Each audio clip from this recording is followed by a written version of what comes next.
Hello and welcome back to Royal Watch Daily. If you love staying updated on everything happening inside the royal world, be sure to subscribe and hit the bell. Here we break down royal headlines with clarity, calm analysis, and a focus on what's actually being discussed in the media. Today, we're looking at a story that has been circulating everywhere, from newspapers to online forums to royal watching communities around the world. Over the past few weeks, social media has been buzzing with talk about Meghan Markle, Prince Harry, parliamentary debates, and the future of royal titles. There's been speculation, opinion pieces, editorials, and commentary. So in this video, we're going to separate the media narrative from the verified facts and look at what's genuinely happening and what's simply being discussed. First, let's talk about where this parliament conversation even came from. There is no official legislation, no formal motion, and no government action targeting anyone's royal title. Instead, what sparked the discussion were commentaries and opinion writers revisiting an old debate. How should titles be used by members of the royal family who now live abroad? Should there be updated rules in the digital age? Should the monarchy clarify expectations?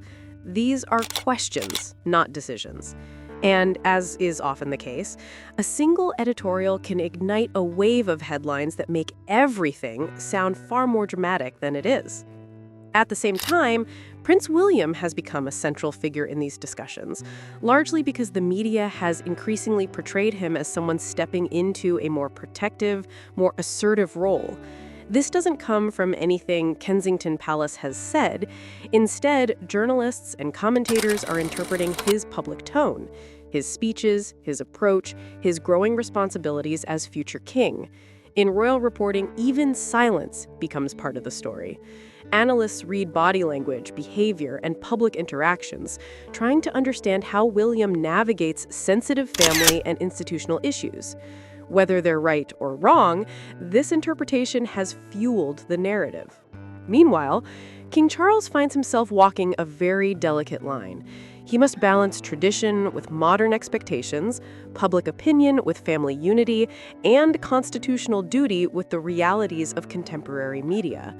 Commentators suggest he prefers measured, carefully considered decisions, not dramatic steps unless absolutely necessary.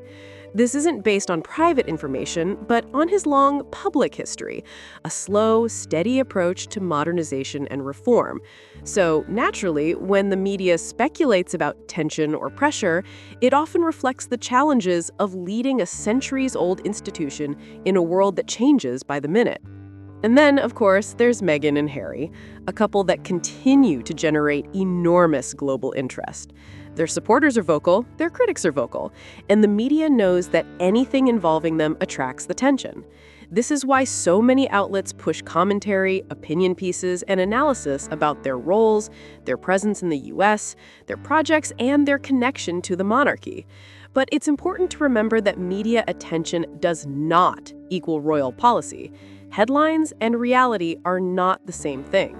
Much of what circulates online is interpretation, not fact. So when you zoom out, you see the bigger picture. This isn't simply a conversation about individuals. It's a conversation about the monarchy itself.